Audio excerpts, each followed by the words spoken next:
Good morning, my name is Jeneece Condon and I'm here today to give you a presentation about my 40 hours of observational clinical placement at Elite Physio Mackay and to talk about a report I've researched and written on the types of exercise prescription for a population suffering chronic lower back pain.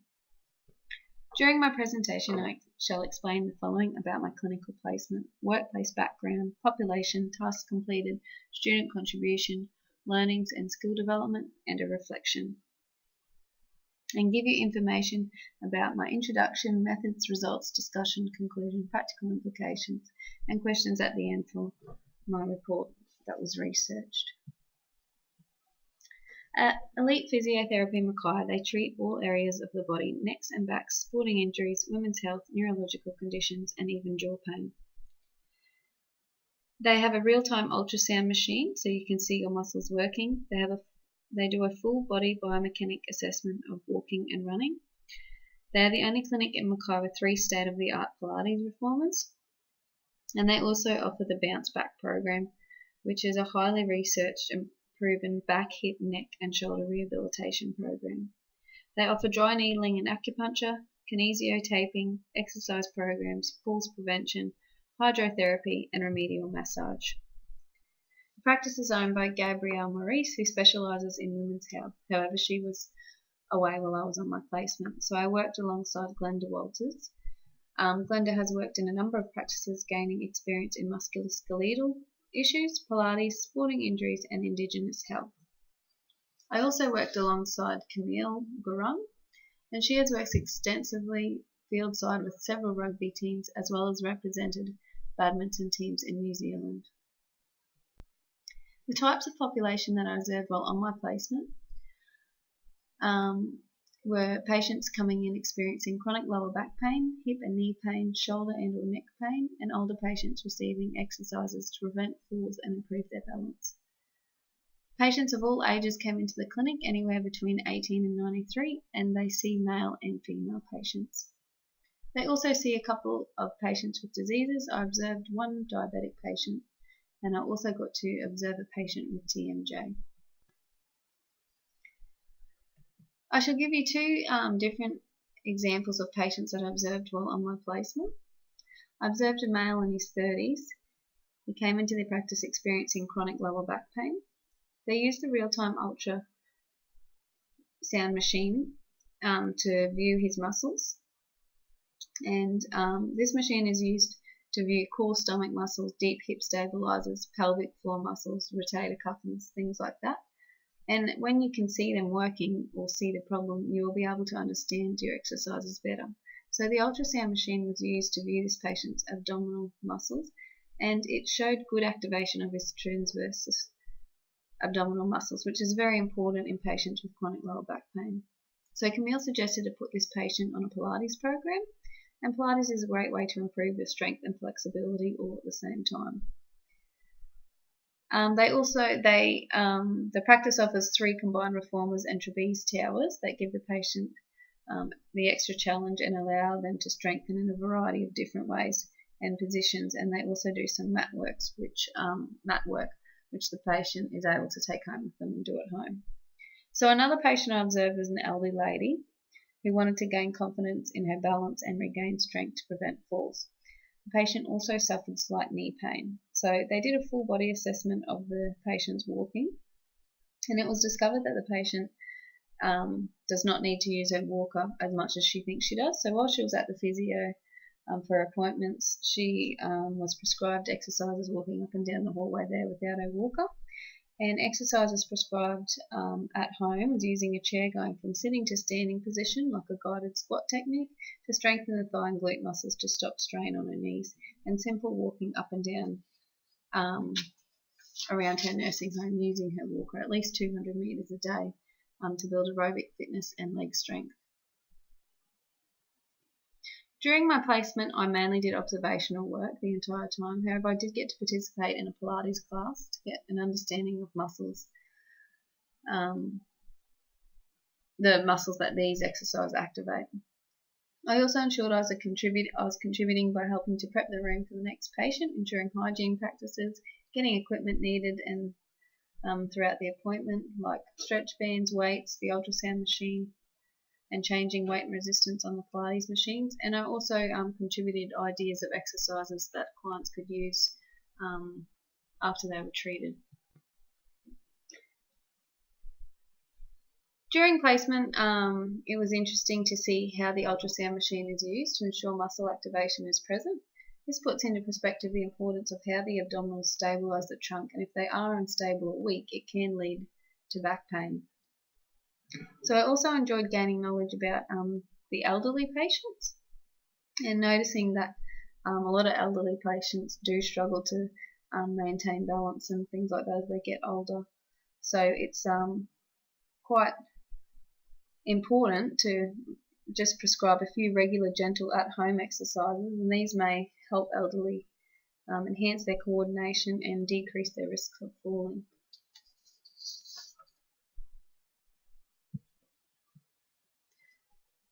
So in the future I plan to complete a postgrad in primary teaching, so unfortunately I probably won't use many of the skills and knowledge learned while on my placement in my future job that I want to do. However, I thoroughly enjoyed working with the elderly patients and gaining an insight of how important it is to continue to be aerobically fit and to participate in strength training to create a better quality life. And it's also good to have the knowledge and research to pass on to my family and friends on creating a better future for themselves. I was also interested in learning about chronic lower back pain, as a lot of the patients that came into the clinic were coming in experiencing this type of pain, and I have family members who suffer this condition, and I enjoyed learning types of exercises, exercise prescriptions that can be prescribed to relieve and even prevent lower back pain.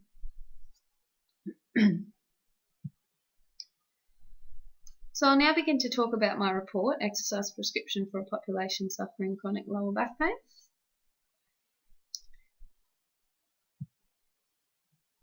Chronic lower back pain is a very common and widespread health problem. 80% of the world's population experience it at least once in their lifetime.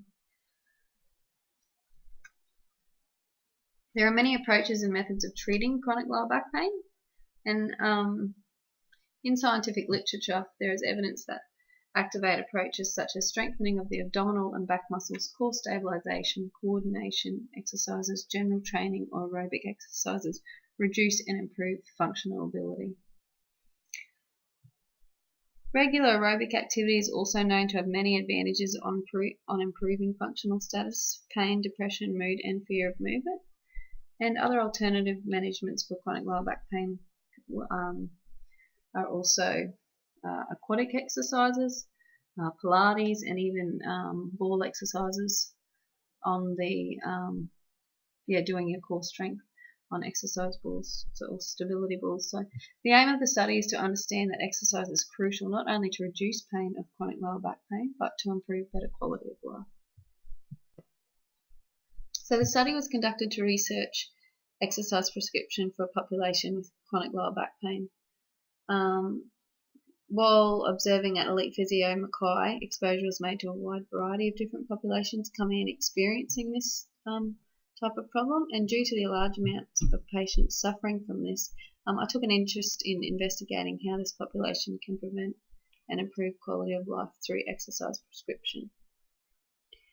I performed a systematic search for potentially relevant literature using EBSCOhost through the search engine from CQU Library, and the database utilised within EBSCOhost was Sports Discus with full text. The initial search aimed to find a relationship between exercise and a population suffering from chronic lower back pain. Search terms used were back pain and exercise, along with chronic pain and strength training. So the results that I found from researching a few different journal articles were a verbal health and wellness assessment was conducted at the beginning of each session before therapy was given, and all exercises given and performed were below maximum capacity. So a research proposal was conducted to test participants in an aerobic walking program compared with an exercise strengthening program. Each participant was instructed to walk as much distance as possible in 6 minutes. Trunk flexor was assessed by participants curling up with straight arms pointing towards their knees until their lower edge of the scapula was raised from the table and to hold this posture for a maximum of 240 seconds. The test was terminated when the participant failed to hold the position, and the training program was completed twice a week for 6 weeks. I also read a study aimed to assess the effects of a 2-month intensive aquatic therapy program with 5 sessions per week on back pain, disability, quality of life, body composition, and health-related fitness in sedentary adults with chronic lower back pain. Other studies researched were participants allocated to Pilates trial. They received the same educational booklet in the first session of treatment, and in addition to the educational booklet, one group received an individual supervised treatment using modified Pilates.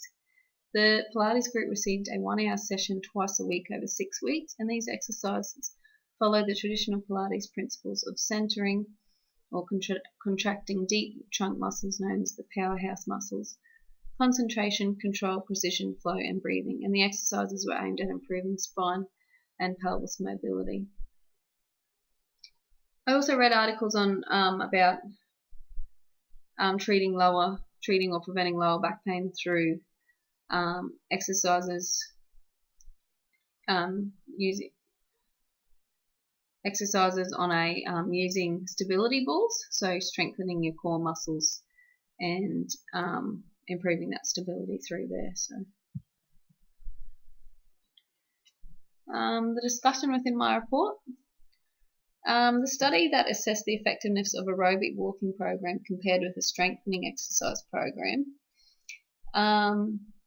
According to the literature, it's been considered the most effective treatment for functional gain among people with chronic back pain. And it proved that aerobic training and strength training were quite the same. So therefore, if the benefits are considered equal between the walking aerobic program and specific muscle strengthening exercises, then maybe this could be a good choice for patients, and it's probably worth testing further. So the 2-month aquatic program was well tolerated by sedentary adults, and it was also observed that significant improvements in back pain levels from baseline at rest, flexion and extension, as well as decrease in disability. So the improvements in quality of life could possibly be explained by the decrease in pain and disability, which was improved through the aquatic exercises. The Pilates randomized controlled trial showed small to moderate short-term improvements in pain, intensity, disability and global impression of recovery in participants who received the modified Pilates exercises, in addition to the minimum education intervention. So it was sort of proved that this was more of a short-term rather than a long-term sort of fix for chronic lower back pain.